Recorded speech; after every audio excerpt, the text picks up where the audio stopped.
Okay, 1 கொரிந்தியர் முதல் 4 அதிகாரத்தில் பிரிவினைகள் உண்டென்று பவுல் கண்டு, அந்த பிரிவினைகள் உங்களுக்குள் இருக்கக்கூடாது என்று எச்சரிக்கிறார். பிதாவாகிய தேவனாலும் கர்த்தராகிய இயேசு கிறிஸ்துவினாலும் உங்களுக்கு கிருபையும் சமாதானமும் உண்டாவதாக. 3ஆம் வசனம், பவுலின் சல்யூட்டேஷன். பவுல் அடிகளார் வழக்கமாய் சொல்லுகிற வந்தனம், வாழ்த்துதல். 3ஆம் வசனம் எல்லாம் சேர்ந்து வாசிக்கலாம். நம்முடைய பிதாவாகிய தேவனாலும் கர்த்தராகிய இயேசு கிறிஸ்துவினாலும் உங்களுக்கு கிருபையும் சமாதானமும் உண்டாவதாக. ஃபர்ஸ்ட் பவுலினுடைய வந்தனம், வணக்கம். அடுத்து கிறிஸ்துவை பற்றிய சாட்சி உங்களுக்குள்ளே ஸ்திரப்பட்டிருந்தபடியே நீங்கள் இயேசு கிறிஸ்துவுக்குள்ளாய் எல்லா உபதேசத்திலும் எல்லா அறிவிலும் மற்ற எல்லாவற்றிலும் சம்பூர்ணம் உள்ளவாக்கப்பட்டிருக்கிறபடியால் அவர் மூலமாய் உங்களுக்கு அளிக்கப்பட்ட தேவ கிருபைக்காக நான் உங்களை குறித்து எப்பொழுதும் என் தேவனை ஸ்தோத்தரிக்கிறேன். பவுலினுடைய வழக்கம் எப்பவுமே தாம் ஸ்தாபித்த சபைகளுக்காக என்ன பண்ணுவாரு? ஜெபம் பண்ணுவார். அவர் மூலமாய் உங்களுக்கு அளிக்கப்பட்ட தேவ கிருபைக்காய் நான் உங்களை குறித்து எப்பொழுதும் என் தேவனை ஸ்தோத்தரிக்கிறேன். சோ எப்பொழுதும் பவுல் தாம் ஸ்தாபித்த சபைகளுக்காக ஜெபம் செய்வார். அப்படியே நீங்கள் யாதொரு வரத்திலும் குறைவில்லாதவர்களாய் நம்முடைய கர்த்தராகிய இயேசு கிறிஸ்து வெளிப்படுவதற்கு காத்திருக்கிறீர்கள். நம்முடைய கர்த்தராகிய இயேசு கிறிஸ்துவின் நாளிலே நீங்கள் குற்றம் சாட்டப்படாதவர்களாய் இருக்கும்படி முடிவு பரியந்தம் உங்களை ஸ்திரப்படுத்துவார். தம்முடைய குமாரனும் நம்முடைய சகோதரரே, நீங்கள் எல்லாரும் ஒரே காரியத்தை பேசவும் பிரிவினைகள் இல்லாமல் ஏக மனதும் ஏக யோசனை உள்ளவர்களாய் சீர் பொருந்தி இருக்கவும் வேண்டும் என்று நம்முடைய கர்த்தராகிய இயேசு கிறிஸ்து நாமத்தினாலே உங்களுக்கு புத்தி சொல்லுகிறேன். 10ஆம் வசனம் பாருங்க. இவங்களுக்குள்ள என்ன இருக்கிறது? பிரிவினை இருக்கிறது. 11ஆம் வசனத்திலே ஏனெனில் என் சகோதரரே, உங்களுக்குள்ள வாக்குவாதங்கள் உண்டென்று குலோசுவையாளின் வீட்டாரால் உங்களை குறித்து எனக்கு அறிவிக்கப்பட்டது. குலோவேயாளின் குடும்பத்தாரால் எனக்கு அறிவிக்கப்பட்டது.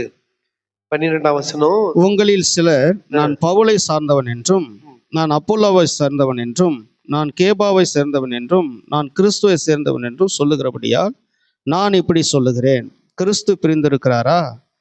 பவுல் அவங்களுக்காக சிலுவையில் அறையப்பட்டான். பவுலின் நாமத்தினாலேயா ஞானஸ்தானம் பெற்றீர்கள்? என் நாமத்தினாலே ஞானஸ்தானம் கொடுத்தேன் என்று ஒருவனும் சொல்லாதபடிக்கு நான் கிறிஸ்துவுக்கும் காயோவுக்குமே அன்றி உங்களில் வேறொருவனுக்கும் ஞானஸ்தானம் கொடுக்கவில்லை. இதற்காக தேவனை ஸ்தோத்தரிக்கிறேன். போதும், கவனிங்க. சபைக்குள்ள ஹீரோ வர்ஷிப் கூடாது. கவனிக்கிறீங்களா? சபைக்குள்ள ஹீரோ வர்ஷிப் கூடாது. சபைக்குள்ள சபை வைராக்கியம் கூடாது. அதிர்ச்சியாக்குது இல்ல? பாஸ்டருங்க நம்ம விசுவாசிங்கிட்ட பிரசங்கம் பண்றப்போ சபை வைராக்கியம் எங்க போச்சு? சபை வைராக்கியம் எங்க போச்சு? சபையை பத்தி ஒண்ணு கவலை இருக்கா? சத்தம் போட்டு பேசுறோம் இல்ல? கொஞ்சம் நிறுத்துங்க.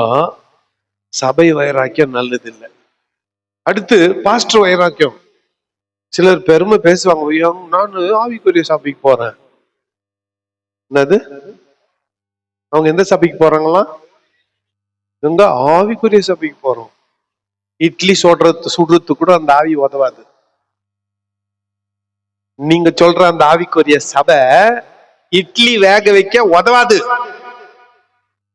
என்ன அதுல பெருமை? ஆவிக்குரிய சபைக்கு போறோம்.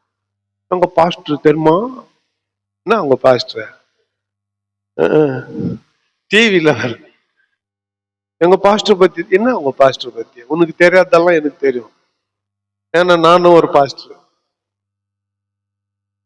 உனக்கு என்ன தெரியும் உங்க பாஸ்டர் பத்தி? எனக்கு தெரியும். ஏன்னா நானும் ஒரு நல்லா இருக்குதுல்ல இது? நான் சந்தோஷம் பத்தியா? நல்லா கவனிங்க. பாஸ்டர் வைராக்கியம் கூடாது, சபை வைராக்கியம் கூடாது. இந்த முறை திரும்பி போறப்போ எதை விட்டுட்டு போறீங்களோ இதை ரெண்டை விட்டுட்டு போ. அப்போ சபையை பத்தி நான் அது சொல்லல, கிறிஸ்துவை குறித்த வைராக்கியம் மட்டும் தான். பெருமை பாராட்டல் என்று ஒன்று அனுமதிக்கப்பட்டால் அது கிறிஸ்துவை குறித்து மாத்திரம் இருக்க வேண்டும். அவங்க வேணும்னே அந்த பாஸ்டருங்க அப்படி செட்டப் பண்ணுவாங்களோ அல்லது அந்த மாதிரி விசுவாசிகள் அவங்களுக்கு உருவாயிடுவாங்களோ தெரியாது. ஆண்டவருக்கு பதிலா அவங்க பாஸ்டர் தான் சொல்லுவாங்க. எங்க ஐயா, எங்க பாஸ்டர், அவரு நின்னார்னா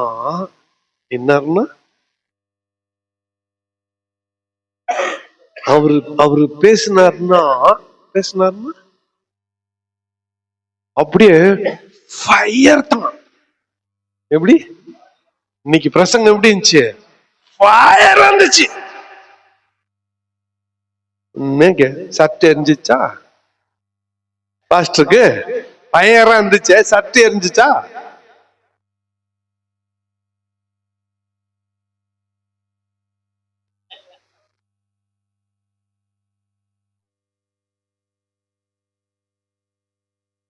எங்கத்தான் இதெல்லாம் கண்டுபிடிச்சாங்கன்னு அப்படியே அனாயிட்டிங் தான் பேசினாரு. எப்படி என்ன அனாயிட்டிங் தெரியுமா? என்ன அனாயிட்டிங்க? என்ன விழிஞ்சிச்சா? அனாயிட்டிங்னா என்னயா? காலையில பாத்தீங்களா?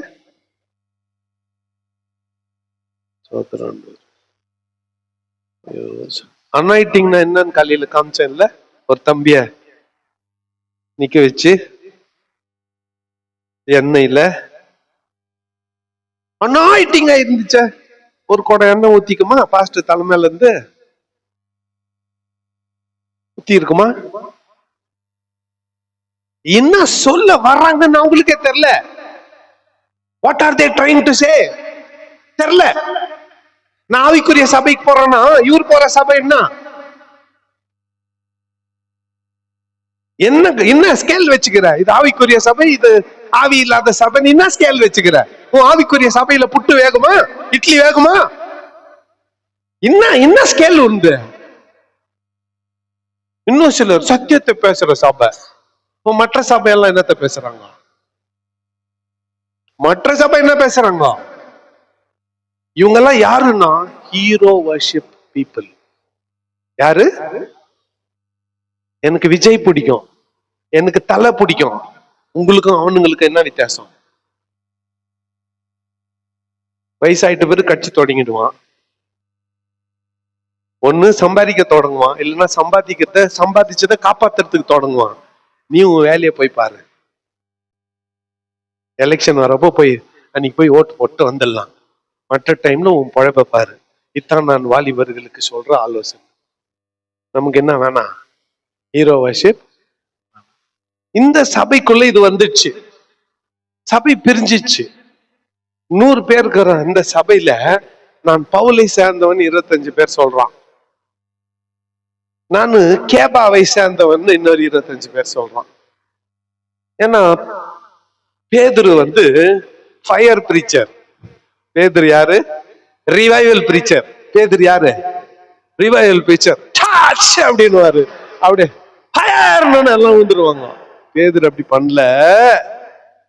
சொல்றேன், ஒரு பிரசங்கத்துல 3000 பேரு, இன்னொரு பிரசங்கத்துல 5000 பேரு கைய பிடிச்சுன்னு வெள்ளியும் பொண்ணும் என்னிடத்தில் இல்லை, நசரேயனாகிய இயேசுவின் நாமத்துல எழுந்து நடனா முடவன் எந்திரிச்சு குதிச்சு ஓடுவான். அப்படியாப்பட்ட மினிஸ்ட்ரி யாருது? பேதுருது. அதை ஃபாலோ பண்றவங்க கொஞ்சம் பேரு. பெனினையா எனக்கு ரொம்ப பிடிக்கும். மோகன் சி அண்ணன் அதுல சொல்றாங்க பாரு ஸ்டைலு. அண்ணன் வர்றாரு, ஒன்னு ஃபாதர் அப்பா வர்றாரு. அவங்க யாரு? ஃபாதர் ஃபாலோவர்கள். ஊழியக்காரெல்லாம் நான் குறை சொல்ல, ஃபாதர் என்ன தப்பா சொல்ல. நான் கூட அவர் பக்கத்துல ஒரு 10 நிமிஷம் ஸ்டேஜ்ல உட்கார்ந்து என் வாழ்நாள் சாதனையா அத்தனை நினைச்சுன்னுக்கிறேன். சத்தியமா என் வாழ்நாள் சாதனை. ஃபாதர் பக்கத்துல 10 நிமிஷம் ஸ்டேஜ்ல உட்கார்ந்தது. ரைட்டா? அந்த ஊழியக்காரனை குறை சொல்ல, ஆனா ஏசுநாதரை வைக்க வேண்டிய இடத்துல ஃபாதரை வச்சான்னா நீ செத்த. அவர் போயிடுவார் பரலோகத்துக்கு, நீ போக மாட்டேன். அண்ணன் யாரு? அவரு பாவம், அவர் பாட்டுக்கு நீங்கியோ அப்பப்போ வம்புல மாட்டிக்கின்னு அதுல இருந்து வெளியே வர்றதுக்கு, இது ஒண்ணுல இருந்து வெளியே வந்தா இன்னொன்னுல என்ன, நம்ம சின்ன ஆளா இருக்கிறப்ப என்ன சொன்னாலும் தப்பா வராது. நம்ம பெரிய ஆள் ஆயிட்ட பிறகு ஒரு வார்த்தை சொன்னா அது என்ன ஆயிடும், தப்பா போயிடும். அதுவும் இப்ப யூடியூப் எல்லாங்குது, ரெக்கார்டிங் எல்லாம் பண்றீங்க, என்ன மொம்புல கொண்டு போய் நிறுத்த போறீங்களோ, சரி பாத்துக்கலாம் விடுங்க. என்ன ஆண்டவர் இருக்கிறார், நம்ம என்ன கெட்ட வார்த்தையா பேச போறோம் கிடையாது. ரைட்டா? இப்போ பேதுரு மாதிரி வைப்ரண்ட் பிரீச்சர், அப்படியே அவங்க பின்னால சில பேர். இந்த அப்போல்லோ கரம்பரு இவன் யாருன்னா அப்படியே பரிசெயன் மாதிரி வேத பாரகன். இவ யோவான் ஸ்நானகனின் சீஷன். அப்போல்லோ யாரு? யோவான் ஸ்நானகனின் சீஷன்.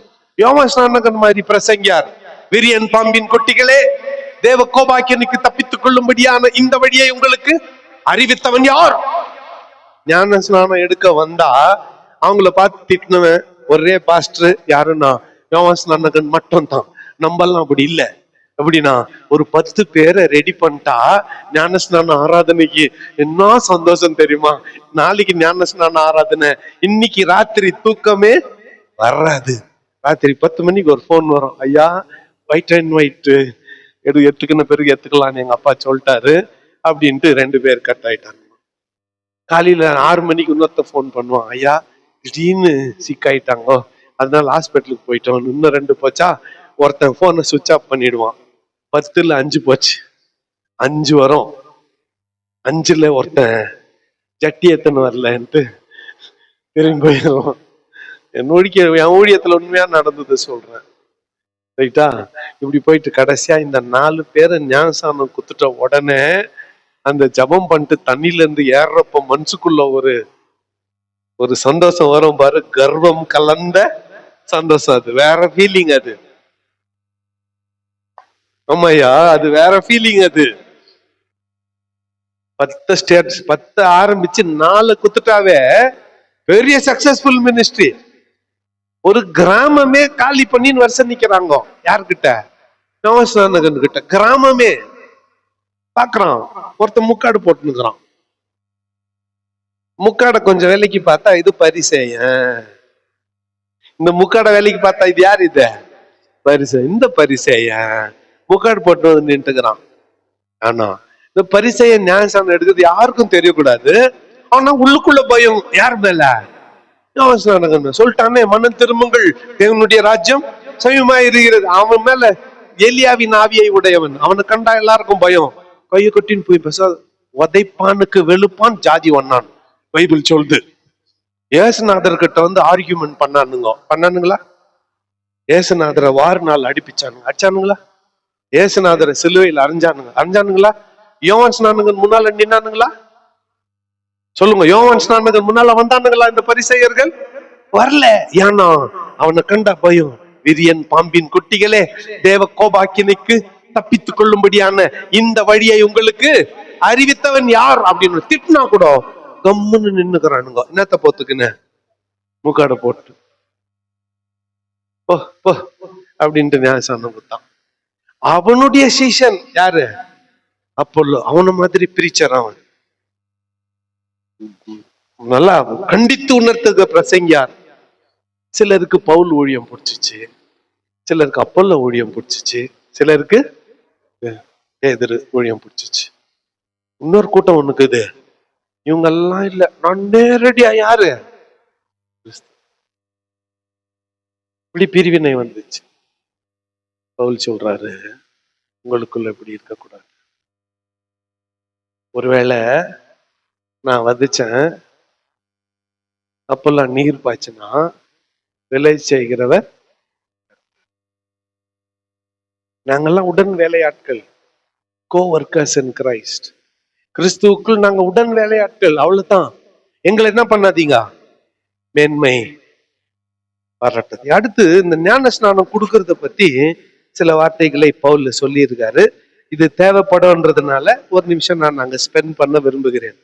சிலருக்கு பெருமை, நானு இதுவரையிலும் ஒரு 400 பேருக்கு என்ன குத்துக்கிறேன், நான் சொன்ன குத்துக்கிறேன். போன திங்கக்கிழமை கேஜே பாஸ்டர்ஸ் ஃபெலோஷிப்னு ஒரு மீட்டிங் நடந்துச்சு எங்க ஊர்ல, மோரியா ஸ்கொயர்ல. நானும் போயிருந்தேன். ஒரு ஃபெலோஷிப் மாசம் முதல் திங்கக்கிழமை. அதுல பெங்களூர்ல இருந்து ஒரு பிஷப் வந்திருந்தார். பெங்களூர்ல இருந்து ஒரு பிஷப்.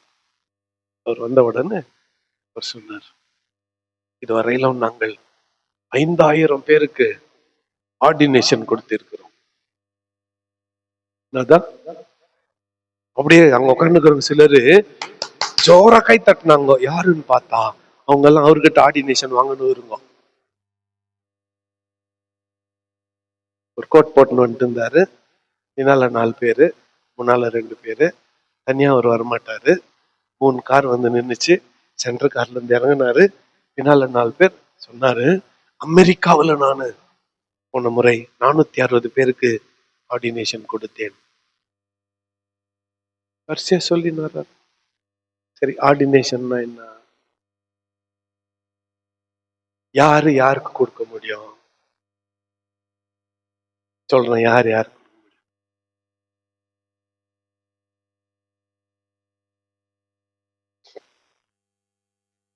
நில்லு ஏன் முடிச்சு போற? இப்ப வேணுமா? அடுத்த மாசம் குத்துற இப்படி எனக்கா திரும்பி நில். கல்யாணத்துக்கு முன்னால முடிச்சிடலாம் கதை. என்னவா சீக்கிரம் இந்த 2 பேர் கல்யாணம் பண்ணிடணும். 2 பேருக்குன்னா உங்க 2 பேருக்கா பண்ணி வைக்க முட்டாள். ஏண்டா உன் புத்தி இப்படி குறுக்க பாயுது? அதுவும் யூ ரிமெம்பர், முன்னாள் நின்று பேசுங்கிறது உங்க அப்பா வாசுப்படியில வச்சு வெட்டி போடுவான். அந்த மாதிரி எல்லாம் செஞ்சா. ஓகே, இப்போ மனோ எவ்வளவு நாளா நீ என்கிட்ட படிக்கிற? 2014, 10 வருஷம். சரியா? இந்த 10 வருஷம் என்கிட்ட இருக்கிறது எல்லாத்தையும் இந்த தம்பிக்கு நான் சொல்லி கொடுத்திருக்கிறேன்.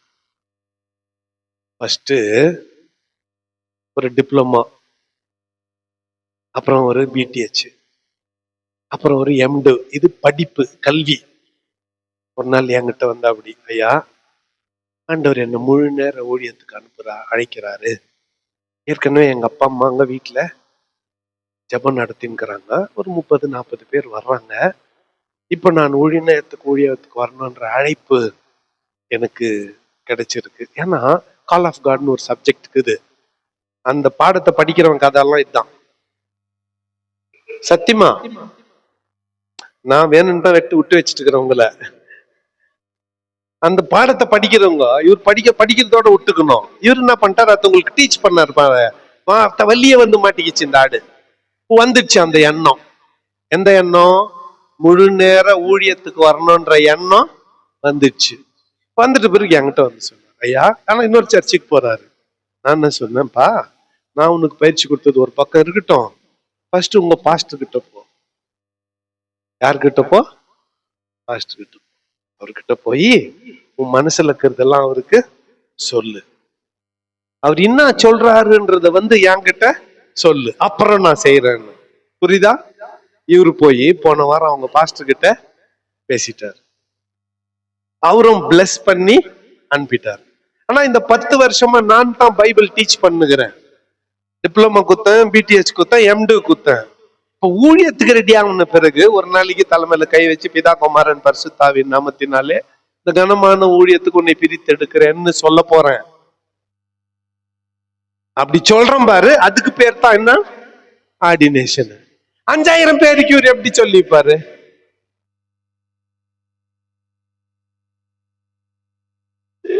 யார் யாருக்கு கொடுக்குறது? சரி, இது கதைக்கு வரலாமா? இது பிறந்ததுல இருந்தே வச்சுக்கோங்க. ஊழியம் ஆரம்பிச்ச நாள்ல இருந்து குழந்தையாவே என்னுடைய மகனாவும் சபை விசுவாசியே வளர்ந்தாருன்னு வச்சுக்க, வேண்டிய தகுதிகள் எல்லாம் இப்போ இருக்கு. அந்த நாளுக்காக காத்து கொண்டு இருக்கிறேன். அன்னைக்கு தலைமையில கைய வச்சு பிதா குமாரன் தைரியமா இவங்க 2 பேர் தலைமையில கை வச்சேன். யார் தலைமையிலயும் நான் கை வச்சதில்லை. ஞாபகம் இருக்கா? ஞாபகம் இருக்கா? ஷோல்டர் அதிகப்படியா எங்க கை வைக்குவேன்? ஷோல்டர் மேல. தலைமையில கை வைக்க மாட்டேன். நான் இந்த 2 பேர் மேல வைக்கிறேன். ஏன்னா எனக்கு அந்த அதிகாரம் இருக்கிறது. இவங்க என்னுடைய மாணவர்கள், என்னுடைய சீஷர்கள், என்னுடைய ஆவிக்குரிய பிள்ளைகள். இப்ப இவங்கள ஊழியத்துக்கு நான் என்ன பண்ண போறேன்? பிரித்தெடுக்க போறேன். யாரு யாருக்கு கொடுக்கணும்ன்ற ஒரு வகையறை இருக்கிறது. பவுல் கொடுத்தாரு தீமோத்தேயுக்கு, பவுல் கொடுத்தாரு தீத்துவுக்கு, பவுல் பேதுருக்கு கொடுக்கல.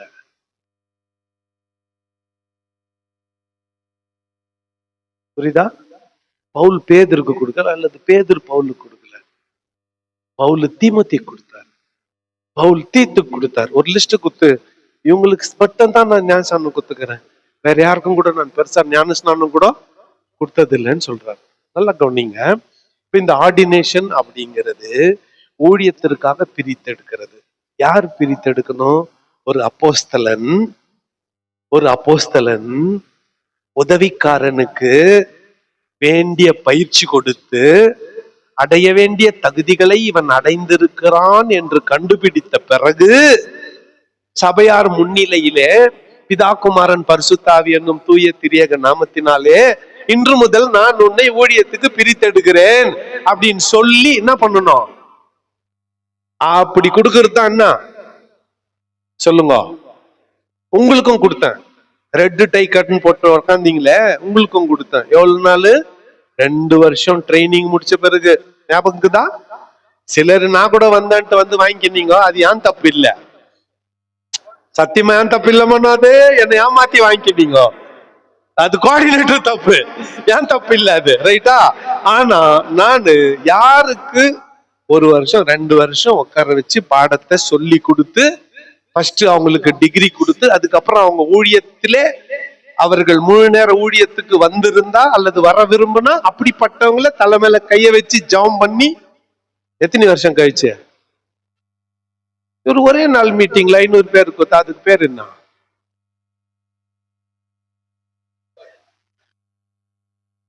கோஆர்டினேஷனா?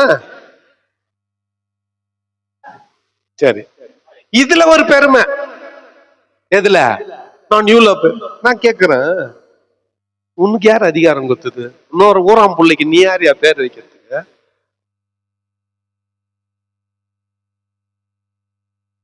ஊராம் முட்டு பிள்ளைக்கு நீ யார் அப்பான்னு பேர் போட? அந்த பிள்ளைக்கு நீ என்ன முதலீடு பண்ணிக்கிற? உங்களுக்குள்ள நான் முதலீடு பண்ணிக்கிறேன். என்னங்க பாஸ்டர், இங்க இருக்கிற பலரோடு நான் முதலீடு பண்ணிக்கிறேன். 1 வருஷம், 1 மாசம், 2 மாசம், 3 மாசம், 6 மாசம், 1 வருஷம், 2 வருஷம், 3 வருஷம், சிலர் 10 வருஷம் கூட முதலீடு பண்ணிக்கிறேன். அதனால அவங்க மேல கை வைக்க எனக்கு என்ன இருக்குது? அதிகாரம் இருக்குது, உரிமை இருக்குது. அப்படியே ஒரு வழியில ரோட்ல போறோம் வர மேல கை வைக்கிறதா? இதுக்கு ஒரு பெருமை வரும். நான் இவ்வளவு பேருக்கு ஆர்டினேஷன் கொடுத்துக்கிறேன். உனக்கு யாரு கொடுத்தாங்க? ஃபர்ஸ்ட் அத்தை சொல்லு. எங்க ஊர்ல 2 பேரு என்ன பண்ணாங்க, மற்றவங்க யார் நம்மளுக்கு ஆர்டினேஷன் கொடுக்குறது? வா நம்ம 2 பேரும் உலகமதி மலைக்கு போலாம். போனாருங்க, நீ எனக்கு கொடு, நானு உனக்கு கொடுக்குறேன்.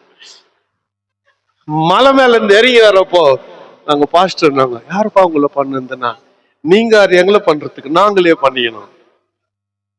பவுல், நான் எல்லாருக்கும் ஞானஸ்நானம் கொடுக்கல, செலக்டடா சிலருக்கு, குறிப்பிட்ட சிலருக்கு, அவசியப்படுகிற சிலருக்கு மட்டும், தேவைப்படுகிற சிலருக்கு மட்டும்.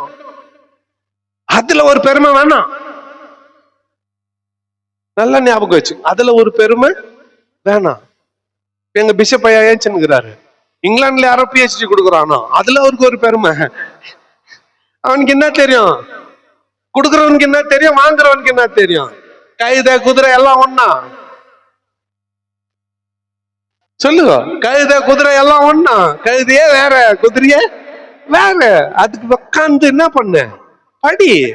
அந்த நாள் வர்றப்ப தானும் வாழ்க்கையில நடக்க வேண்டியது நடக்கும். அன்னைக்கு யாரும் தடை பண்ண முடியாது, தடை பண்ண வேண்டிய அவசியம் இல்லை.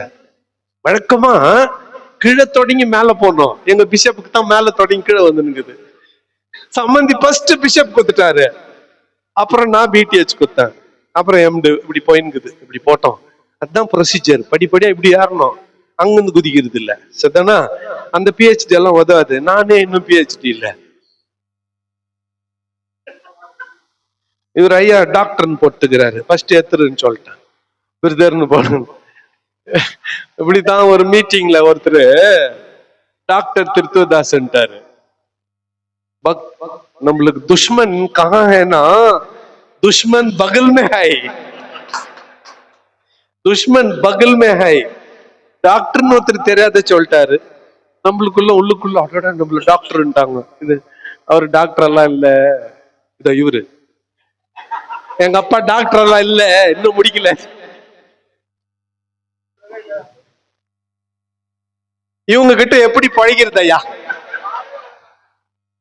இவங்க கிட்ட ஒரு கிளாஸ் முடிஞ்சோன்னா வந்து கேள்வி கேக்குறாங்க. அப்ப எங்களுக்கு எப்படி சொன்னீங்களே, இங்க எப்படி சொல்லு, ஈஸியா தப்பிக்கச்சுக்கோ கோழி, உங்க ஸ்டாண்டர்ட் வேற, அவங்க ஸ்டாண்டர்ட் வேற.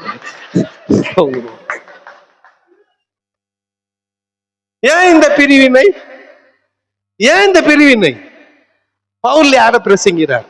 அப்போல்ல யார பிரசங்கித்தான்? கேபா யார பிரசங்கித்தான்? எல்லாம் கிறிஸ்துவ தானே. அப்ப உங்களுக்குள்ள என்ன வேண்டாம்?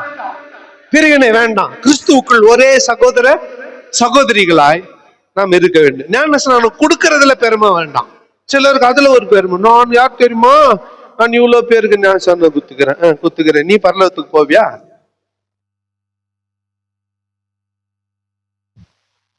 பதினெட்டாம் வசனத்துல சிலுவையை பற்றிய உபதேசம் கெட்டு போகிறவர்களுக்கு பைத்தியமாயிருக்கிறது, ரட்சிக்கப்படுகிற நமக்கோ அது தேவ பலனாயிருக்கிறது. சிலுவையை பற்றிய அடுத்த 18 இருந்து நான் நினைக்கிறேன் 24, 25 வரையிலும் பவுல் இங்க அட்ரஸ் பண்றதே சிலுவையின் மேன்மையை குறித்து. நல்லா கவனிங்க. சிலுவையை குறித்த உபதேசம் கெட்டு போகிறவர்களுக்கு எப்படி இருக்கு? ஆனா அந்தபடி ஞானிகளுடைய ஞானத்தை கெட்டு போகிறவர்களுக்கு பைத்தியமா இருக்கு, ரட்சப்படுகிற நமக்கோ தேவபலனா இருக்கிறது. ஞானிகளுடைய ஞானத்தை நான் அழித்து புத்திசாலியுடைய புத்தியை அவமாக்குவேன் என்று எழுதியிருக்கிறது. ஞானி எங்கே? வேதபாரகன் எங்கே? இப்பிரபஞ்சத்தின் தர்க்க சாஸ்திரிகள் எங்கே? இவ்வுலகத்தின் ஞானத்தை தேவன் பைத்தியமாக்கவில்லையா? தேவ ஞானத்துக்கு ஏற்றபடி உலகமானது சுய ஞானத்தினாலே தேவனை அறியாதிருக்கையில் பைத்தியமாக தோன்றுகிற பிரசங்கத்தினாலே விசுவாசிகளை ரட்சிக்க தேவனுக்கு பிரியமாயிற்று. ஒண்ணு சொல்றேன் கேளுங்களேன், நல்லா சொல்லி கொஞ்சம் இது கொஞ்சம் கவனிச்சுக்குங்க, எல்லாம் கொஞ்சம் கவனிச்சுக்குங்க. நீங்க எல்லாம் கூட சொல்றீங்க, ஐயா ரொம்ப சூப்பர் பிரசங்கம், ரொம்ப அழகா புரிஞ்சிச்சு, எல்லாம் நீங்க சொல்றீங்க, பைபிள் ஸ்டடிக்கு இது தேவை. ஆனா தலைவால் புரியாத பிரசங்கம் பண்ணுவாங்க, அவங்க சர்ச்சில் 1000 பேர் இருப்பாங்க.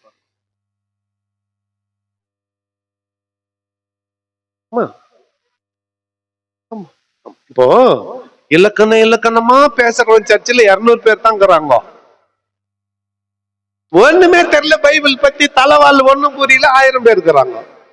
எப்படி அதுன்னு அதுக்கு பதில் இங்க தான். உலக ஞானம் தேவனுக்கு பகை.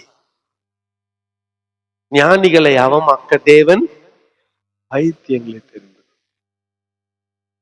அப்போ கல்வியா பேசுற நான் உள்பட நம்ம எல்லாம் அத்தை கூட அடக்கணும். அதுல கூட மேன்மை இல்ல. எனக்கு பைபிள் இவ்வளவு தெரியும்னு சொல்றதுல கூட என்ன இல்ல, மேன்மை இல்ல, மேன்மை இல்ல. பெங்களூர்ல எனக்கு ஒரு ஊழியக்காரர் தெரியும், சமீபமா கொஞ்ச நாளைக்கு முன்னால அவர் செத்துட்டார். ஒரு நாள் அவர் பிரசங்கத்தை கேட்டார். ஒரு கல்யாணத்துக்கு போயிருந்தோம், அந்த கல்யாணத்துல பிரசங்கம் பண்றாரு. அந்த மாதிரி பேசினவங்கள நான் கேள்விப்பட்டது இல்ல. ஏய் வச்சுட்டு உன் சாட்சி சொல்லு. இவள அந்த பஸ் ஸ்டாண்ட்ல பார்த்தேன்.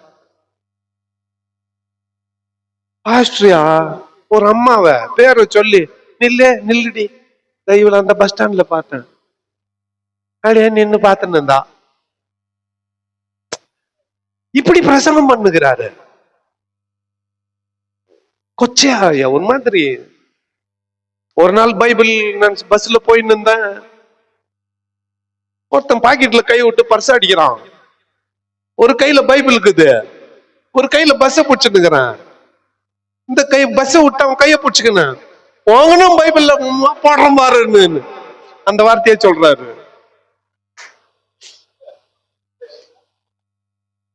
அப்படியே பிரசங்கம் பண்றாரு. யாத்த நான் உட்காந்துக்க ஆண்டவரே. ஆனா ஒரு சர்ச்சில் இன்னைக்கு 2000 பேர் இருக்கிறாங்க. பெங்களூர்ல பெரிய சர்ச்சு, 4 ஆராதனை. தான் யோசித்தேன், நம்ம கல்வி எல்லாம் பைசாக்கு பிரயோஜனம் இல்லை. ஆண்டவர் எவனை பயன்படுத்த, என்ன மாதிரி பயன்படுத்த தீர்மானிக்கிறாரோ அவர் இஷ்டம். அத சொல்றதுக்கு கூட நம்மளுக்கு என்ன இல்ல, தகுதி இல்லை. எனக்கு எல்லாம் தெரியும்னு நினைச்சா கூட ஆத்துமா ஒண்ணு கூட ரசிக்கப்படுறது இல்லை. 66 புக்கு எங்க இருக்குது பைபிள்லன்னு தெரியல, ஆனா அவர் சர்ச்சில் 1000 பேர் இருக்கிறாங்க. இது கோம தங்குது நம்மளுக்கு, ஆனா ஒண்ணும் பண்ண முடியாது. அவர் அப்படி, அதுக்கு விளக்கங்க இங்க இருக்குது. வேணா உனக்கு அந்த வேலைய வேணான்.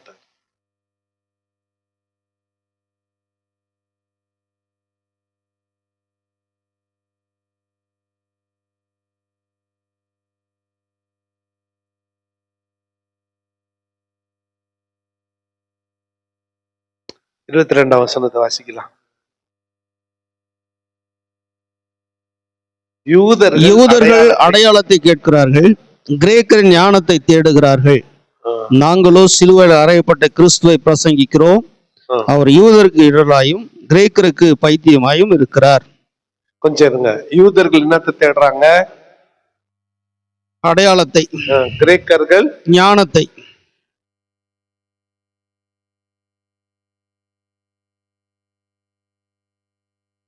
யூதர் அடையாளம், கிரேக்கர் ஞானம். நாங்களோ சிலுவையில் அறையப்பட்ட கிறிஸ்துவை பிரசங்கிக்கிறோம். இப்போ யூதருக்கு தேவையான அடையாளமும் கிரேக்கருக்கு தேவையான ஞானமும் எங்க அடங்கிடுச்சு? சிலுவையில. சிலுவையில் அறையப்பட்ட கிறிஸ்துவுக்குள் அடங்கிடுச்சு. நீ ஞானத்தை கேளு, அடையாளத்தை கேளு. நான் ஞானத்தையும் கொடுக்க மாட்டேன், அடையாளத்தையும் கொடுக்க மாட்டேன், கிறிஸ்துவ கொடுப்பேன். புரியுதா? எல்லாத்தையும் மொத்தமா சூப்பர் வார்த்தை ஐயா, அது சரியான வார்த்தை. அது மொத்தமா எடுத்துக்கோ. கிறிஸ்து வந்துட்டாருன்னா எல்லாம் வந்துச்சு. ஞானம் வந்துச்சு, அறிவு வந்துச்சு, புத்தி வந்துச்சு, கிருபை வந்துச்சு, எல்லாம் வந்துச்சு. 2ஆம் அதிகாரத்துக்கு வரும் பொழுது, சகோதரரே, 1-2 வசனங்களை வாசிக்கலாம். நான் உங்களிடத்தில் வந்தபோது தேவனை பற்றிய சாட்சியை சிறந்த வசனத்தோடாவது ஞானத்தோடாவது அறிவிக்கிறவனாக வரவில்லை. இயேசு கிறிஸ்துவை சிலுவையில் அறையப்பட்ட அவரே அன்றி வேறொன்றையும் உங்களுக்குள்ளே அறியாது இருக்க தீர்மானித்திருந்தேன். என்ன சொல்றாரு தெரியுமா? நான் உங்களிடத்துல வரும் பொழுது டி ராஜேந்திராவும் வரல, கலைஞராவும் வரல, கண்ணதாசனாவும் வரல. புரியுதா? அறிவுல பேச வரல, இலக்கணத்துல பேச வரல, ஞானத்தை அப்துல் கலாமா வரல. சிலுவையில் அறையப்பட்ட கிறிஸ்துவை கொடுக்கிறவனா வந்தேன். ஆனா இது 3 எனக்கு தெரியும். யாருக்கு? பவுலுக்கு. ஞானத்துல பேச தெரியும், கமாலியலின் பாதத்துல படிச்சவரு. இன்னும் சொல்ல போனா சுவிசேஷத்தை மற்றவர்கள் மூலமாய் கேள்விப்படாமல் தேவன் நேரடியாய் தரிசனமாகி அழைக்கப்பட்டவர். அந்த கெத்து இருக்குது. அதெல்லாத்தையும் விட்டுட்டு சிலுவையை மாத்திரம் அறிவிக்கிறவனாய் நான் வந்தேன்.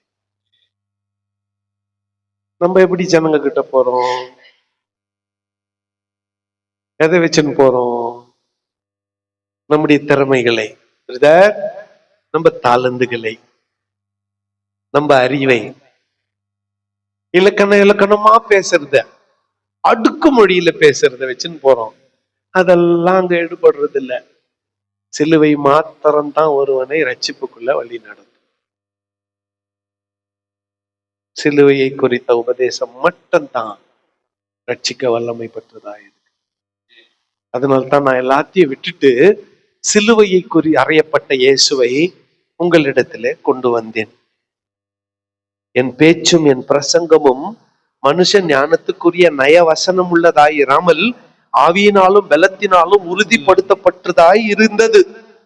சிலர் நயவசனிப்பு அப்படின்னா தெரியுமா, கிருபைய கிருபன்னுவாங்க.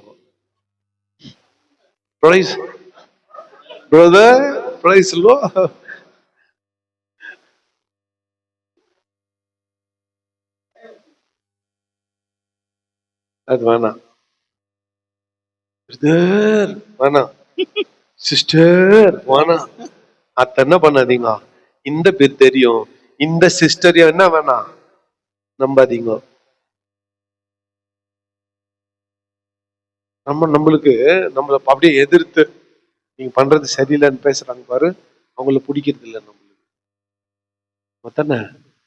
நையா குழக்குழான்னு பேசுறாங்களே, குழஞ்சு குழஞ்சு பேசுறாங்களே, அவங்கள தான் நம்மளுக்கு ரொம்ப பிடிக்கும். ஆமா தானே சிஸ்டர், உங்களை மாதிரி யாரும் இல்லை சிஸ்டர், நீங்க ரொம்ப நல்லவங்க, ரொம்ப அன்பான, ரொம்ப அழகான இருந்துச்சு 3வது ஸ்டேட்மெண்ட்ல.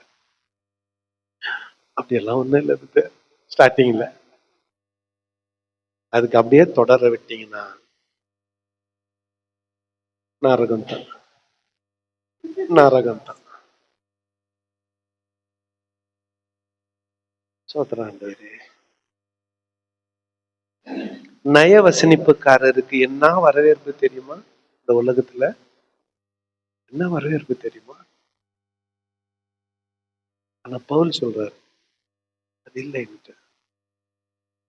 நான் அதை செய்ய மாட்டேன், அதுக்காக நான் வரல, அது தெரியும் எனக்கு, ஆனா அந்த வித்தையெல்லாம் எனக்கு தெரியும், ஆனா அதை எத்தனை நான் வரல. நான் கொண்டு வந்திருக்கிற விஷயமே வேற, என் ப்ராடக்ட் வேற, என் ப்ரமோஷன் ஒர்க் வேற. நான் ராங் ப்ராடக்ட் என்ன பண்ண மாட்டேன், ப்ரமோட் பண்ண மாட்டேன், அதுக்காக நான் வரல. நய வசனிப்பு என்னிடத்துல இல்ல. என் பேச்சும் பிரசங்கமும் மனுஷ ஞானத்தினால நான் கொண்டு வர விரும்பல, ஆவியினாலும் பலத்தினாலும் உறுதிப்படுத்தப்பட்டுகிறதாய் இருக்க வேண்டும்.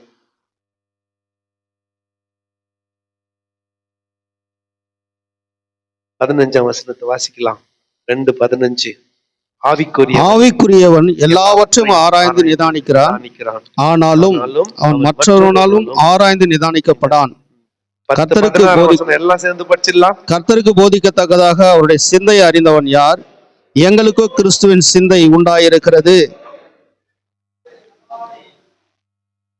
நம்மெல்லாம் ஆண்டவருக்கே புத்தி சொல்றவங்க எல்லாம் கவனிக்கிறீங்களா? கவனிக்கிறீங்களா? தூங்கிட்டீங்களா? தூங்குறவங்க எல்லாம் ஒரு அலையில சொல்லிடுங்க பாப்போம். சரி, மூச்சுங்கிறவங்க எல்லாம் ஒரு அலையில சொல்லிடுங்க. நான் போயிச்சேன் சோத்திரம், ஏன்னா எனக்கு தூக்கம் வர மாதிரி இருந்துச்சு.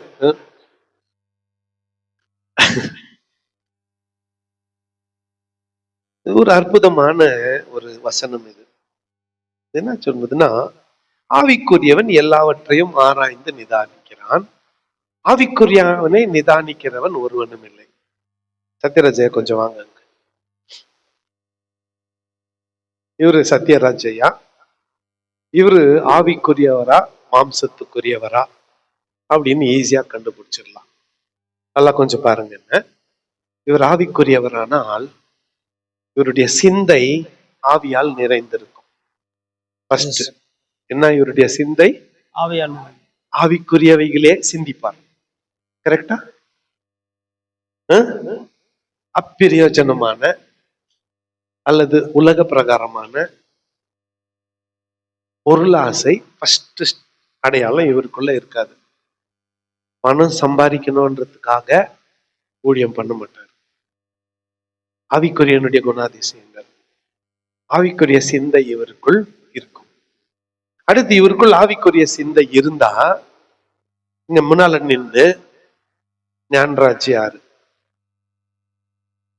பக்கத்துல உட்காந்துக்கிற பைபிள் வேத ஞானி யாரு, ஆனந்த் ஐயா யாரு? ரசம் மிஞ்சின பதார்த்தம் கமல்நாத யாரு? மணி ஐயா யாரு? ஆண்ட்ரூஸ் ஐயா யாரு? நான் ஆவிக்குரியவனா இருக்கிறபடியால் மேல நின்னுக்குன்னு ஒருத்தரையும் நிதானிக்கிறேன். ஆனா இங்க நீங்க 100 பேர் இருந்தா கூட உங்களால என்ன நிதானிக்க முடியாது. ஏன்னா நான் யாரு? ஆவிக்குரியவன். ஆனா நான் மாம்சத்துக்குரியவனா இருந்தா என் பார்வையிலே கண்டுபிடிச்சிருவங்க இவன் யாருன்னு, என் பேச்சுல கண்டுபிடிச்சிருவீங்க இவன் யாருன்னு, என் செயல்ல கண்டுபிடிச்சிருவீங்க இவன் யாருன்னுட்டு. ஆனா நான் ஆவிக்குரியவனா இருக்கிறபடியால இந்த 100 பேரை என்ன பிளான் பண்ணாலும் என்ன கண்டுபிடிக்க முடியாது. அதான் ஆவிக்குரியவனுடைய அடையாளம். அப்படின்னா ஆவிக்குரியவனுக்குள் என்ன இல்ல? தீமை கண்டுபிடிக்க முடியாதுன்னா கண்டுபிடிக்கிறதுக்கு ஒண்ணும் இல்லை. இதான் இயேசுநாதர் சொன்னாரு, இந்த உலகத்துக்குரியவன் வருகிறான், அவனுக்கு என்னிடத்தில் அவன் தேடி தேடி கண்டுபிடிக்க பார்க்குவான், ஆனா அவனால அத ஞாபகம் வச்சுன்னு பவுல் சொல்றாரு, ஆவிக்குரியவன் எல்லாரையும் நிதானிப்பான், ஆனா ஒருத்தனாலும் ஆவிக்குரியவனை நிதானிக்க முடியாது. கடைசி வசனத்துல என்ன சொல்லிட்டாரு? கர்த்தருக்கு போதிக்கத்தக்கதாய் அவருடைய சிந்தையை அறிந்தவன் யார்? அறிந்தவன் நிறைய பேரு. அப்படி அல்ல என் ஆண்டவனே என்றவங்க, லோத்து மாதிரி, பேதுரு மாதிரி, அன்னாள் மாதிரி. பைபிள்ல இந்த 3 பேரு அப்படி அல்ல என் ஆண்டவனேன்னு சொன்னவங்க வேற யாருன்னா உங்களுக்கு தெரியுமா? லோத்து எப்ப சொன்னா? சோதம். நான் உங்ககிட்ட கேள்வி கேட்டுக்கணும், நான் பதில சொல்லிவிட்டேன். மலையில இது சோதம் குமாரால இருந்து காப்பாத்தி கூட்டின்னு வரப்போ பொண்டாட்டி உப்புத்தூர் நான் போயிட்டாளா? அவர் சொல்றாரு, போ அங்க போய் வரையா, இது சின்ன ஊர் தானே, அப்படியெல்லாம் ஆண்டவனே நான் போக போக என் பாவம் என்னை தொடர்ந்து பிடிக்கும், இது சின்ன ஊர் தானே, இதுக்குள்ள போயிடுறான் சொன்னானா? அப்ப பயன்படுத்தின வார்த்தை அப்படி அல்ல என்ன ஆண்டவனே. அன்னாள் கோயிலுக்கு போயிட்டு வாய் முணுமுணுக்குது, வார்த்தை வெளியே வரல. ஏலி உக்காந்து பார்த்துனே இருக்கிறாரு, ரொம்ப நேரம் வாய் முணுமுணுத்துனே இருக்குதா. கிட்ட போய் இன்னும் எவ்வளவு நேரம் குடி வெறியில முன்முணுத்துன்னு இருப்ப, மனைவின்னு இருப்பேன்னாரு. அப்ப அந்த அம்மா அப்படி அல்ல என் ஆண்டவனே, நான் குடிவேரியில இல்ல, நான் மனக்கிலேசம் உள்ள இஸ்திரி. சொன்னது யாரு சொல்லுங்க? இஸ்திரி அன்னாள். 3வதா பேதுரு கனவு குத்தாரு, ஒரு மிருகம் இறங்கி வருது, கர்த்தர் சொல்றாரு அடிச்சு பொசின்னு. பேதுரு சொன்ன அப்படி அல்ல என், நான் என்ன பண்ணதில்லை, நான் பரிசுத்தமாக்கினதை அசுத்தம்னு சொல்றதுக்கு நீ யார் எழும்பு புசியினார்? புறஜாதியார் ஆண்டவரை ஏற்றுக்கொள்வாதர் என்பதற்கான கனவு அல்லது தரிசனம் அது. புரிஞ்சுச்சா? இவங்க எல்லாம் யாருன்னா ஆண்டவருக்கே புத்தி சொன்னவங்க. இங்க எத்தனை பேர் இருக்கிறாங்களோ நம்ம விசுவாசிங்களுக்கு, அவங்களுக்கு ஃபர்ஸ்ட் வேலை நம்மளுக்கு புத்தி சொல்லணும்ன்றதுதான். சர்ச் கொஞ்சம் தோத்திரையா வருவாங்க, சில தோத்திரமா ஐயா இன்னைக்கு இப்படி இருந்தா நல்லா இருந்திருக்கும், நம்மளும் சரி சொல்லு சொல்லு அப்படின்னு கேட்டுக்குன்னு போயிடுறோம். ஆனா எவ்வளவு கோவம் வருது இல்ல? நம்மளுக்கே புத்தி சொல்ல வராங்களேன்னு கோவம் வருதா இல்லையா? ஆனா கோவத்தை காட்ட முடியாது, வர வர வேற கோயிலுக்கு போயிடுமே அது, அதனால பொறுத்துக்குன்னு போறோம். நல்லா கவனிங்க, நீங்க என்னத்துக்கு இப்ப வந்துக்கிறீங்க? முன்னால உங்களுக்கு தெரியாத ஒண்ண தெரிஞ்சுன்னு போவேன். நான் வருஷத்துக்கு 2 முறை போறேன். ஏன் போறேன்? எனக்கு தெரியாத நான் கத்துக்கிறதுக்கு போறேன், தெரியாததை தெரிந்து கொள்ள போறேன். இதுதான் லைஃப்ல என்ன சொல்றது, சைக்கிள் ஆஃப் லேர்னிங். கற்றுக்கொள்ளுகிற அந்த சுழற்சி, அந்த வட்டம் இப்படிதான். ஆண்டவருக்கே புத்தி சொல்ல உங்களால முடியுமா? ரொம்ப சிலர் இருக்கிறாங்க, தகப்பன் சாமிங்க. யாரு? தகப்பன் சாமி கொஞ்சம் பேர் இருக்கிறாங்க. இவங்க யார் தெரியுமா? பிரம்மனுக்கே புத்தி சொல்றவங்க. வேலை வேணுங்க, வேலன். பிரணவ மந்திரத்தை மறந்துட்டாராம், ஆகவே அவரு பிடிச்சி ஜெயில போட்டாராம். இவரு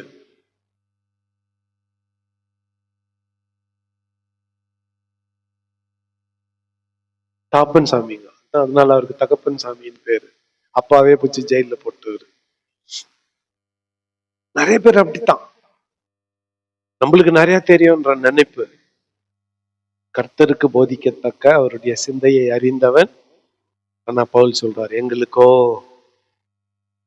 சொல்லுங்க. 3ஆம் அதிகாரத்துக்கு வரும் பொழுது, சகோதரரே, நான் உங்களை ஆவிக்குரியவர்கள் என்று எண்ணி உங்களுடனே பேசாமல் பேசக்கூடாமல் மாம்சத்துக்குரியவர்கள் என்றும் கிறிஸ்துவுக்குள் குழந்தைகள் என்றும் எண்ணி பேச வேண்டியதாயிற்று. நீங்கள் பலன் இல்லாதவர்களானதால் உங்களுக்கு போஜனம் கொடாமல் பாலை குடிக்க கொடுத்தேன். இன்னமும் நீங்கள் மாம்சத்துக்குரியவர்களாய் இருக்கிறபடியால் இப்பொழுதும் உங்களுக்கு பலன் இல்லை. ஏன்னா உங்களுக்குள்ள பொறாமையும் வாக்குவாதமும் பேதகங்களும் உங்களுக்குள் இருக்கிறபடியால் நீங்கள் மாம்சத்துக்குரியவர்களாய் இருந்து மனுஷ மார்க்கமாய் நடக்கிறீர்கள் அல்லவா. மறுபடியும் ஒருவன் நான் பவுலை சேர்ந்தவன் என்றும் வேறொருவன் நான் அப்போலோவை சேர்ந்தவன் என்றும் சொல்லுகிறபடியால் நீங்கள் மாம்சத்துக்குரியவர்கள் அல்லவா. பவுல் யார், அப்போலோ யார்? கர்த்தர் அவனவனுக்கு அருள்த்தபடியே நீங்கள் விசுவாசிக்கிறதுக்கு ஏதுவாயிருந்த வாசிக்கலாம். நான் நட்டேன், அப்போலோ நீர் பாய்ச்சினான், தேவனே விளையச் செய்தார். மேலும் நடுகிறவனாலும் நீர் பாய்ச்சுகிறவனாலும் ஒன்றாய் இருக்கிறார்கள். அவனவன் தன் வேலைக்கு தக்கதாய் கூலியை பெறுவான். அடுத்து 11ஆம் வசனத்திலே போடப்பட்டிருக்கிற அஸ்திபாரமாகிய கிறிஸ்துவை அல்லாமல் வேறு அஸ்திபாரத்தை போட ஒருவனாலும் கூடாது. சிலரு உபதேசத்தையே மாத்திடுறாங்க. அதுக்கு சொல்றாரு, கிறிஸ்து என்கின்ற அஸ்திபாரத்து மேலதான் நம்ம வீட்டை கட்டணும், வேற அஸ்திபாரத்தை போட முயற்சிக்க கூடாது. முயற்சித்தா நீங்க என்ன ஆயிடுவீங்கன்னா தோற்று போய் விடுவீர்கள்.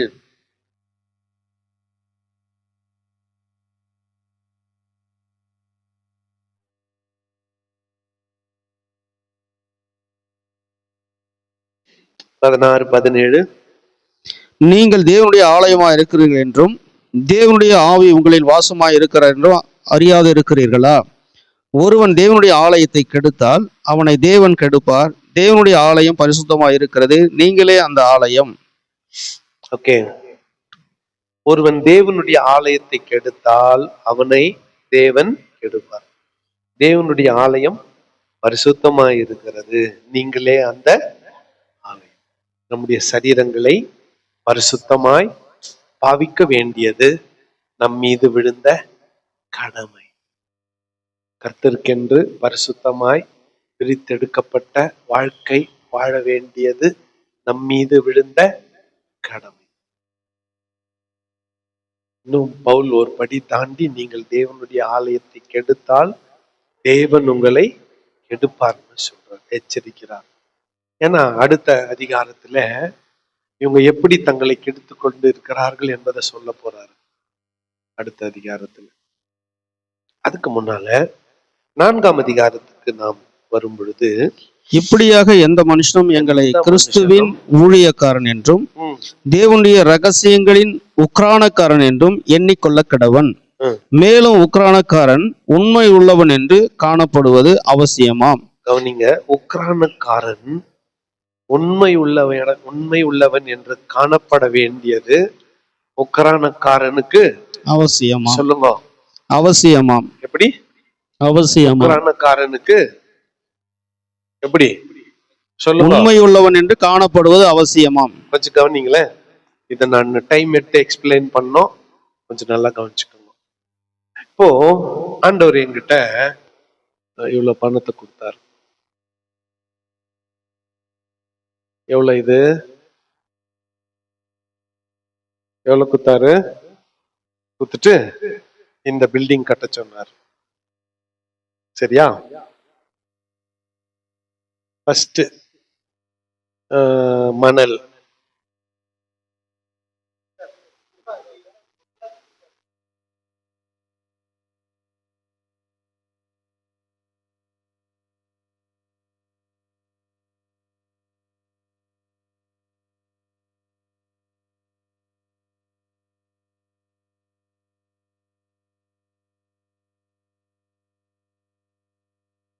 கூலி.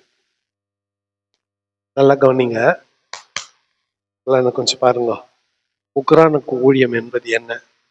ஆண்டவர் என்கிட்ட 10 லட்சம் கொடுத்துக்கிறார். கொடுத்துட்டு ஒரு பில்டிங் கட்ட சொன்னார்.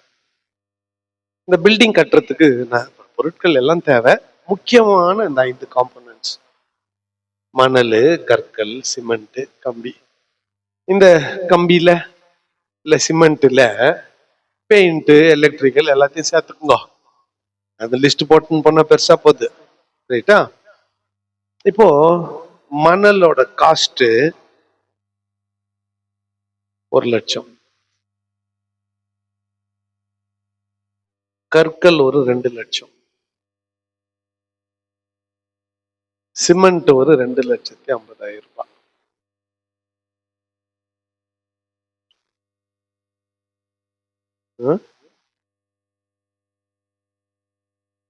கிட்ட கம்பி ஒரு 2.5 லட்சம் ரூபாய். கூலி எவ்வளோ? 2 லட்சம் ரூபாய். டோட்டல் 10 லட்சம் வந்துச்சா?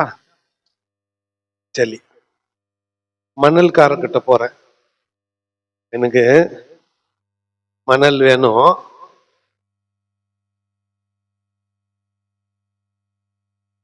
₹1,00,000 வேணும், உங்ககிட்ட வாங்குறேன், எனக்கு எவ்வளவு கமிஷன் கொடுப்ப?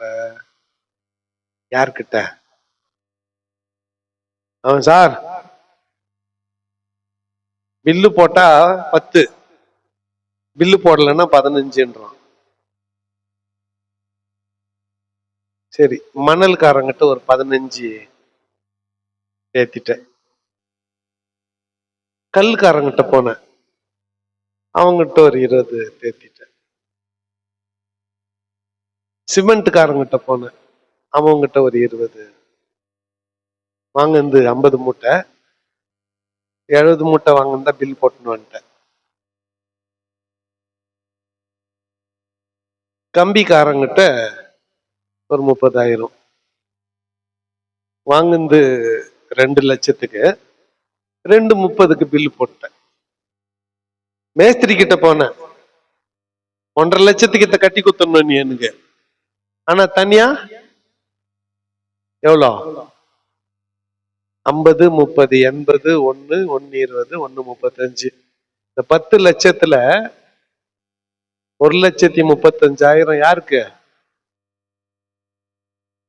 பாஸ்டருக்கு கமிஷன். சரிதானா? மணல் கடைக்கு மணல்காரங்கிட்ட ஞானராஜ் அனுப்புன. மணல்காரன் ஞானராஜுக்கு சொல்லிட்டான், என்னன்னு சொல்லிட்டான், உங்க பாஸ்டர் 15,000 கமிஷன் வாங்கிட்டாரு. ஞானராஜ் என்ன பண்ணாரு, அப்படியா, ஒரு டிராக்டர் அவர் வீட்டுக்கு ஓட்டிக்கினாரு. எனக்கு தெரிஞ்சிச்சு, ஆனா ஞானராஜ நான் கேட்க முடியாது. கேட்டேன்னு வச்சுக்கோ, ஐயா நான் 3,000 தான், நீ 15,000 வாங்கிட்டு இருக்கிறியன்னா நான் மூஞ்ச எங்க வச்சுக்குவேன்? நெக்ஸ்ட் கல் வாங்குற இடத்துல அவன் ஆனந்தையா அங்க பார்த்தோன்னு அவர் ஒரு டிராக்டர் கல்லு செங்கல் அவர் வீட்டுக்கு ஓட்டிக்கினாரு. அங்க ஒரு 8,000 போச்சு, இங்க ஒரு 3,000 போச்சு, இங்க ஒரு 8,000 போச்சு. சிமெண்ட் கடை கிட்ட போனா இவரு என்ன பண்றாரு, ஒரு லோடே என் வீட்டுக்கு ஓட்டுன்ட்டாரு, இங்க ஒரு 10,000 போச்சு. கம்பி வாங்குறவங்க கிட்ட ஒரு 10,000 போச்சு. நீ 1,30 சம்பாதிச்சுக்கின, உன்னை பார்த்து உன் சப்பாட்டின்னு எட்டுங்கோ, உன் சிஷியனுங்கோ 8, 10, 20, 30, 21 இவங்க சம்பாரிச்சுக்கினாங்க. 1,66,000 போச்சு. இந்த கட்டடம் தரமா இருக்குமா?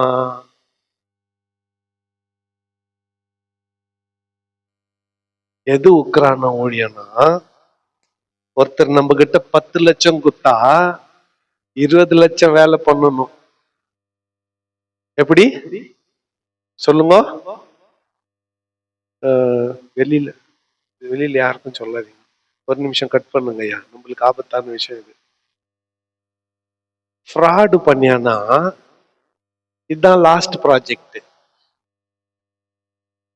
இன்னொரு ப்ராஜெக்ட் ஆண்டவர் உன் கையில கொடுக்க போறது இல்ல. புரியுதா? 10 லட்சத்துல ஒரு பில்டிங் கட்ட சொன்னாரா?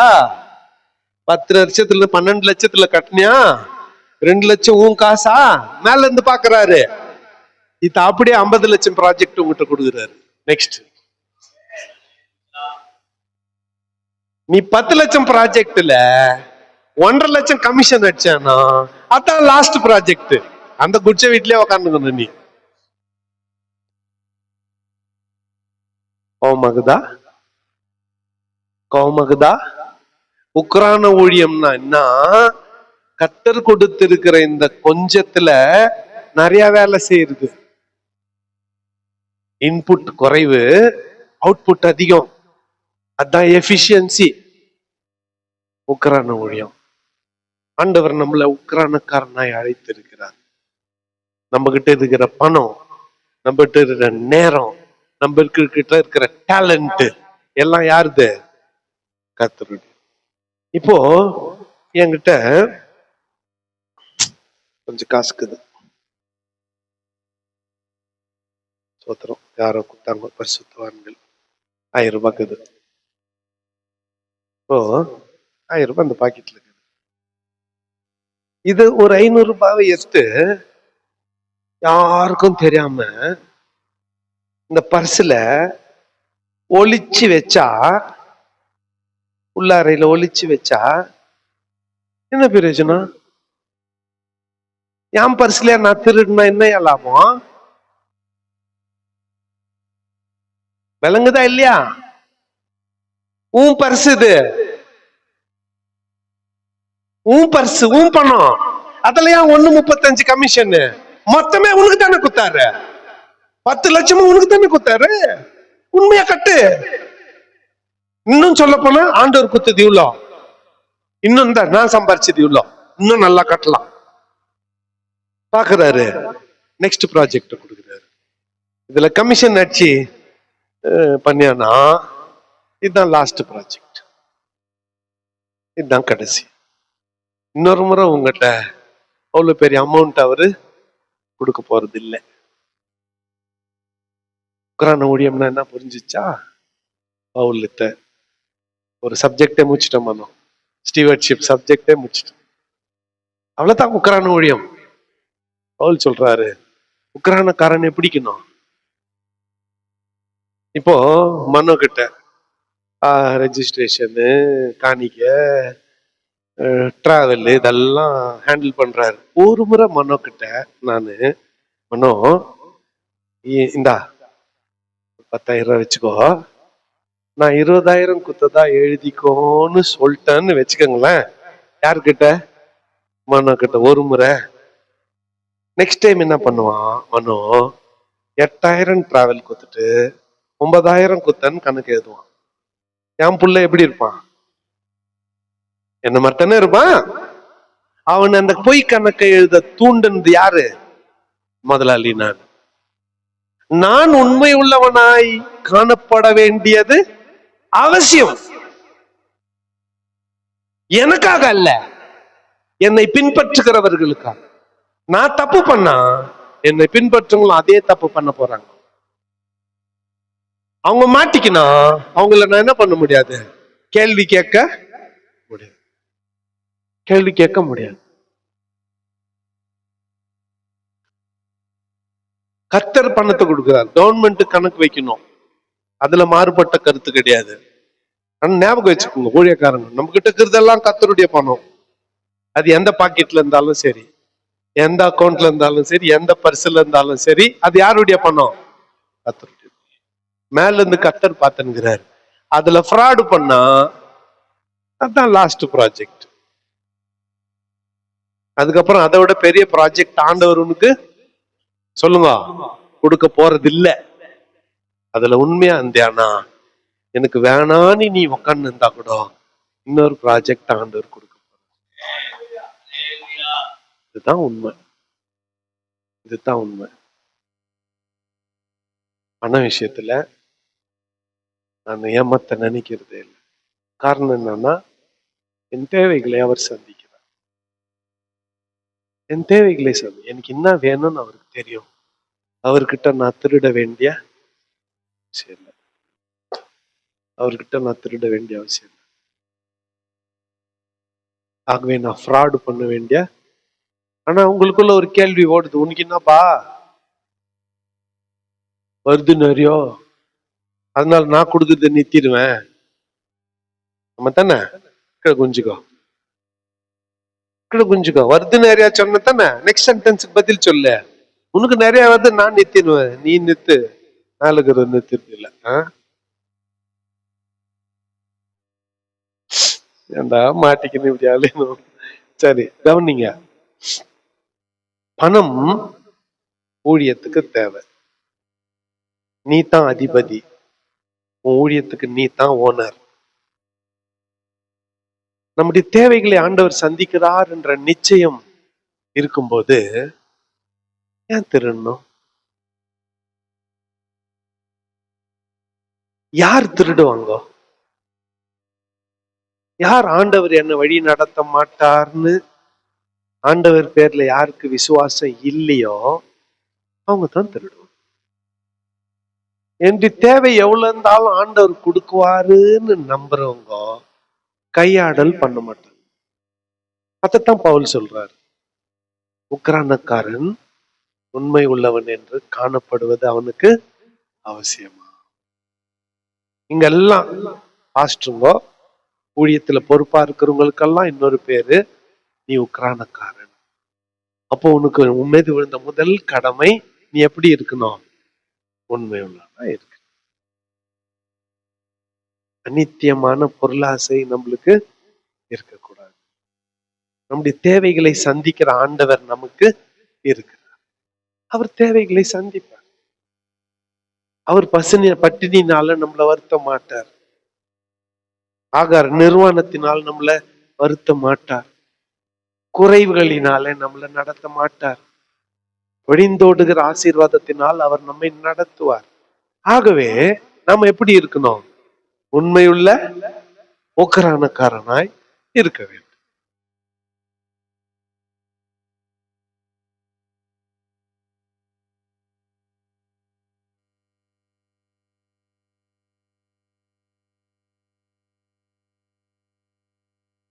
நாலாம் வசனத்தை ஒருத்தர் வாசிக்கலாம். என்னிடத்தில் நான் யாதொரு குற்றத்தையும் அறியேன். என்னிடத்தில் நான் யாதொரு குற்றத்தையும் அறியேன். ஆகிலும் அதனாலே நான் நீதிமானாகிறதில்லை. அதனாலே நான் நீதிமான் ஆகிறதில்லை. என்னை நியாயம் விசாரிக்கிறவர் கர்த்தரே. என்னை நியாயம் விசாரிக்கிறவர் கர்த்தர். கொஞ்சம் கவனிங்க, இங்க கவனிக்க வேண்டிய ஒன்று. இது எல்லாருக்குள்ள நினைப்பு, நான் தப்பு பண்ணல. சண்டை ரெண்டு பேருக்கு சண்டை வருதுன்னு வச்சுக்கோங்களேன். ரெண்டு பேர்ல ஒருத்தருக்கு தப்பு ஷுவரா. ஆனா ரெண்டு பேரும் அத்தை ஏத்துக்கு போறது இல்லை. ரெண்டு பேர் சண்டை போட்டு என்கிட்ட பஞ்சாயத்துக்கு வராங்கன்னு வச்சுக்கோங்களேன். நானு பொதுவா தீர்ப்பு சொன்னா ஒருத்தன் பாதிக்கப்பட போறான். சர்ச்சில் எப்படி ஆகுதா? ரெண்டு விசுவாசி குடும்பத்துக்குள்ள சண்டை, பாஸ்டர் கிட்ட பஞ்சாயத்துக்கு வந்துச்சு. பாஸ்டர் விசாரிட்டு இது தப்புன்ட்டாருன்னு வச்சுக்கோங்களேன், அந்த ஃபேமிலி அடுத்த வாரம் சர்ச்சுக்கு வராது. நான் என்ன கேக்குறேன்னா, ஏன் பாஸ்டர் கிட்ட வரீங்க? நீங்க வெட்டின் சாவுங்க. அங்க பஞ்சாயத்து பண்ணி பண்ணி பண்ணி நானு ஃபெட்டப் ஆயிட்டு இருக்கிறேன். சொல்லிட்டுக்கிறேன், இனிமேல லவ்வுக்கு நீங்க வரக்கூடாது. அங்கேயே முடிச்சுட்டு டேட்டு கேட்க என்கிட்ட வரணும். என்ன கேட்க? ஐயா என் பிள்ளைக்கு புத்தி சொல்லையா, பல நாள் லவ் பண்ணிட்டுக்கிறான் வரக்கூடாது என்கிட்ட. உன் புத்தியே கேட்கல. அது என் புத்தி, என் பேச்சு எங்க கேட்க போகுது? என் பிள்ளைய என் பேச்சு கேட்கல, உன் பிள்ளை எப்படி கேட்க போகுது? சொல்றது புரியுதா? புத்தி சொல்ல போய் கல்யாணம் பண்ணி முடிச்சதும் அடுத்த ஞாயிற்றுக்கிழமையில இருந்து கோயிலுக்கு வர்றது இல்ல. கோச்சுக்கொண்டாங்களாமா. யார் மேல? Pastor ma'am. வாசல்ல வச்சு எட்ட வேணா ஒண்ணு. உங்களுக்கு நடந்துக்குதா இல்ல? எனக்கு நடந்துக்குது. ஆனா ஓடுனவங்க திரும்பி வரணும், என்னைக்கு இருந்தாலும் வந்துருவாங்கன்னு வச்சுக்கோ. ஆனா அந்த நாட்கள் வேணும். அந்த நாட்கள் நமக்கு ஆகினி, மரண வேதனை, தேவையில்லாத அழுத்தம் நம்ம மேல. பவுல் சொல்றாரு, நான் ஒரு தப்பும் பண்ணல, ஆனா நான் நீதிமானா இல்ல. பாருங்க, அதான் சொல்றார், நான் ஒரு தப்பும் பண்ணல, ஆனா நீ நீதிமான் இல்ல. என்னிடத்தில் நான் யாதொரு குற்றத்தையும் அறியேன், ஆகினும் அதனால் நான் நீதிமான் ஆகிறதில்லை. என்னை நியாயம் விசாரிக்கிறவர் கர்த்தரே. நீ பண்றது சரியா தப்பான்னு உனக்கு எப்படி தெரியும்? மேல இருந்து பாக்குறவருக்கு தான் தெரியும். ஆகவே உன்னை நீதிமானாக எண்ணாதே என்று சொல்லிக்கொண்டு இத்துடன் இந்த செஷனை நிறைவு செய்கிறேன். 12:30 மணிக்கு பிரேக் போயிட்டு திரும்பி வரலாம். கடைசி பகுதியை, அடுத்த பகுதியை